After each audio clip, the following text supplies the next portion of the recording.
कैसे भरूं हमारी प्यारी चाची सिंगर।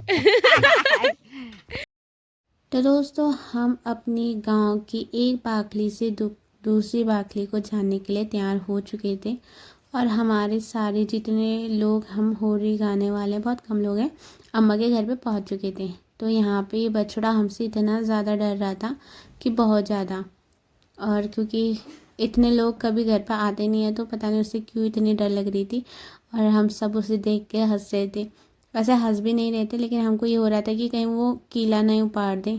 तो जैसे ही अम्मा हम पहुँचे तो अम्मा ने बोला कि मेरी बकरी आ रही हैं तो पहले हम बकरियों को बांध लेते हैं। तो दोस्तों यहाँ पे भी बहुत ही ज़्यादा ख़तरनाक सीन हो गया।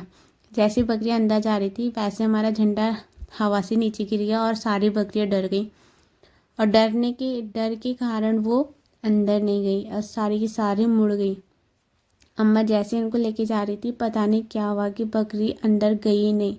और फिर अम्मा ने सबको बोला कि एक बार तुम सब लोग यहाँ से इधर उधर चले जाओ, जिस कारण से कि बकरी को डर ना लगे और वो आराम से अंदर चले जाए और हम आराम से अम्मों से उन सबको बांध दें। बड़ी मुश्किल से बकरियों को थामा, पता नहीं बकरियाँ हमसे इतना क्यों डर गई। फिर सब ने बोला कि शायद हमारी साड़ियों के रंग से डर रही है, तो अम्मा ने अपनी साड़ी भी उठाई और सभी लोगों से कहा कि तुम इधर उधर चले जाओ और सभी लोग वहाँ से हट चुके थे। और फिर जाके बकरियाँ आई तो बकरियों को आराम से अम्मा ने बांधा।